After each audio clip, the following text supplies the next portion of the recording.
Put that back. I saw you palm that credit card from that poor woman's purse. You people are like vultures preying on the elderly. That voice. It cut right through the hum of a busy department store, drilling into my son like a jackhammer, shrill, self-righteous, so loud it almost made the fluorescent lights flicker. My boy, my gentle, lanky 16-year-old, just froze up, right there at the register. He was holding his new NASA t-shirt, 2 pairs of jeans, the first haul he'd ever bought with his own hard-earned money, paycheck still fresh on his very first debit card. He's got the mind for space, can quote you the gravity on Jupiter's moons, but remembering to take out the trash? Forget it. Typical teenager. That day was supposed to be a milestone. He'd just finished a long summer of bussing tables, came home with grease on his elbows and a paycheck he was so proud of I thought he'd sleep with it under his pillow. A whole $174. He felt like a king. We let him go alone to the mall for the first time, proud, nervous, hopeful, all at once. The kind of trust you want to give your kid. The kind of trust you want the world to show him too. And then, her. She looked exactly like you'd expect. Late 60s, hair shellacked into a helmet, lime green pants and a shirt with a glittery cat, sunglasses perched on her head like a crown even though we were deep inside, not a window in sight. You could smell her entitlement before you saw her, like burned toast and too much cheap perfume. She aimed that bony finger and unleashed her accusation, loud enough for the whole store to hear, loud enough to pull all the air out of the room. My son spun around, eyes wide, red t-shirt, wild summer afro, just a kid, and already being cast as the villain in a story someone else wrote. I wasn't there. I was home, washing dishes, thinking my boy was out there taking his first steps into manhood. I had no idea some stranger was trying to grind him into the floor just because she decided to see a criminal instead of a child. The cashier looked like she might faint. My son tried to explain, voice shaking. "Ma'am, this is my card. It's got my name on it. I just got here, straight to the men's section." But that wasn't the script Karen was following. She'd made up her mind before the scene even began. She'd invented a whole backstory. A purse, a poor old woman by the shoes, pension money, the works. She didn't see a kid buying jeans. She saw whatever her fears wanted her to see, and she wanted an audience. A couple shoppers started hovering, uncomfortable but silent. The cashier looked trapped, half waiting for a manager, half wishing she could just disappear. But Karen, she thrived on it. "Admit it," she barked, crowding in close. "Give the card back before I make you give it back." My son tried, bless him, to reason, to show her the embossed letters on the card, to point out his ID. He may as well have been speaking Martian. "A fake," she shrieked. "You people are so clever with your forgeries." Then she did it, snatched the card right out of his hand. Triumph flashed across her face, as if she'd just caught a master thief red-handed. "I'm making a citizen's arrest," she declared, clutching the debit card like a war trophy. That's when the manager finally appeared, a haggard man in a suit 2 sizes too big, blinking in the fluorescent glare. "What's going on here?" Karen puffed herself up. "I just stopped a crime in progress." She thrust the card at him like it was evidence in a murder trial.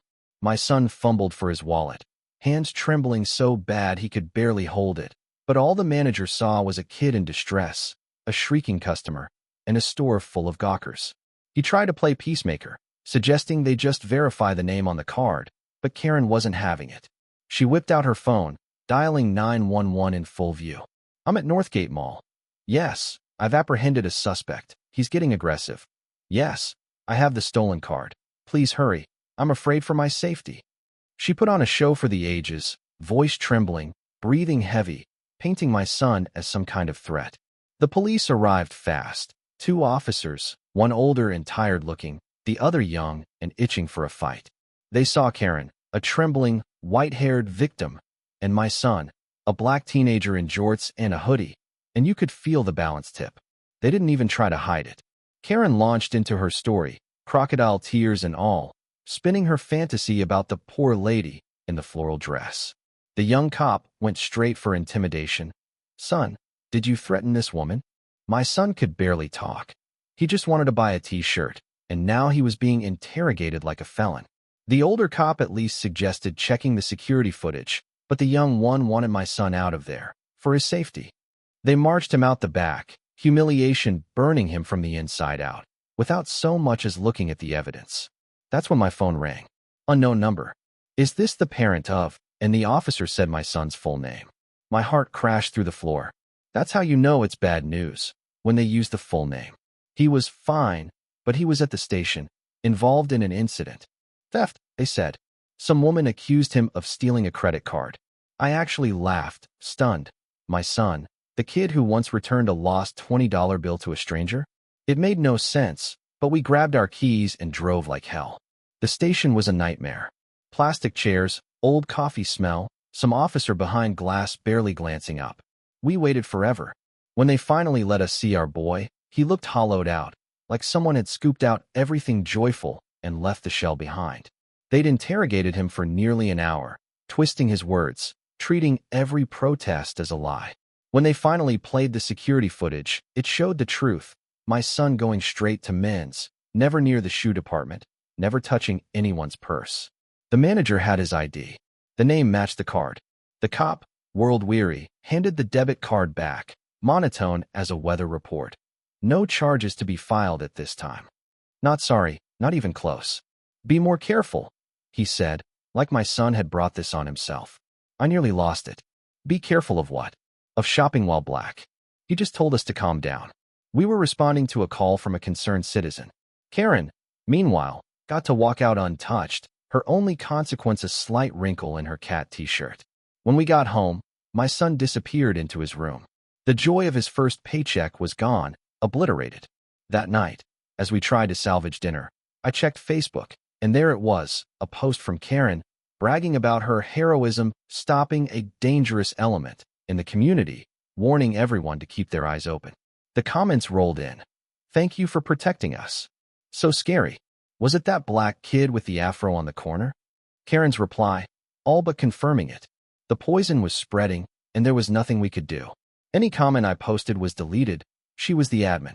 The next day, neighbors were cold, suspicious.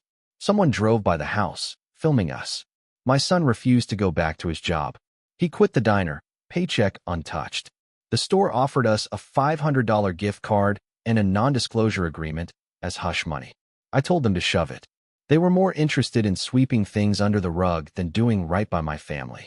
So we lawyered up. Found a civil rights attorney who didn't mince words. You've got defamation, false imprisonment, civil rights violations. But this will be war. The store lost the crucial security footage in a miraculous technical glitch. The police sent us redacted body cam footage, muting out Karen's lies. The one honest manager who might have helped? Fired, corporate restructuring.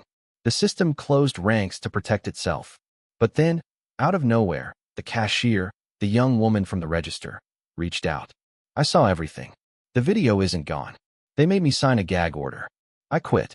She agreed to testify. That was our smoking gun. With her sworn statement, everything changed. Our lawyer went to court. The store caved. Suddenly the lost footage resurfaced. The cover-up laid bare. The case hit the media, local, then national. People rallied to our side. The pressure worked. The store offered real money, bias training, and the cop got desk duty and public reprimands. But Karen? She went full martyr, leaning into her new role as the victim of cancel culture. She started a YouTube channel, The Sentinel, all flags and dog whistles, cashing in on her bigotry with merch and fan mail from people who wanted a new hero for their fear and hate. We settled, but on our terms. Public apology, court-approved retraction, mandatory bias training for the corporation, and, in a twist my son demanded, Karen had to sell her house, move, and give up her beloved cat. Poetic justice, yeah? Watching that for sale sign go up was a sight sweeter than any check. But even that wasn't the end. Karen spun her martyrdom into internet celebrity. She organized rallies, brought the culture war to our doorstep, turned her loss into a victory lap. People drove by our house, taking pictures, trying to intimidate us. My son, who once wanted to be an astrophysicist, decided instead to study law. I don't want to just look at the stars anymore. I want to fix what's broken down here. The cost was enormous. He grew up overnight, learned too early about the weight of injustice. One day, a year later, a fancy package arrived, no return address. Inside, a perfect model of the Apollo lunar module and a check for $174, the exact amount of his first paycheck. The note. So you can focus on the moon and I can focus on the earth. The Sentinel. My son tore up the check, left the model on the shelf. A monument, he said, to the nightmare we survived, and the lesson that justice is never simple, and sometimes your greatest victory is just surviving the fire with your soul intact. So yeah, we won. We got justice on paper, but peace? That's a different story. The world's full of Karens, louder, bolder, more connected than ever. And every time I see that lunar module, I remember, you can win the battle, but sometimes, all you really do is push the villain onto a bigger stage. So tell me, was it justice? Or just another chapter in a fight that's nowhere near finished? I want to know what you think. Was it right to go to war, or should we have taken the money and run? Where's the line between fighting for what's right and feeding the fire? Comment below. Tell me where you stand. I'm listening.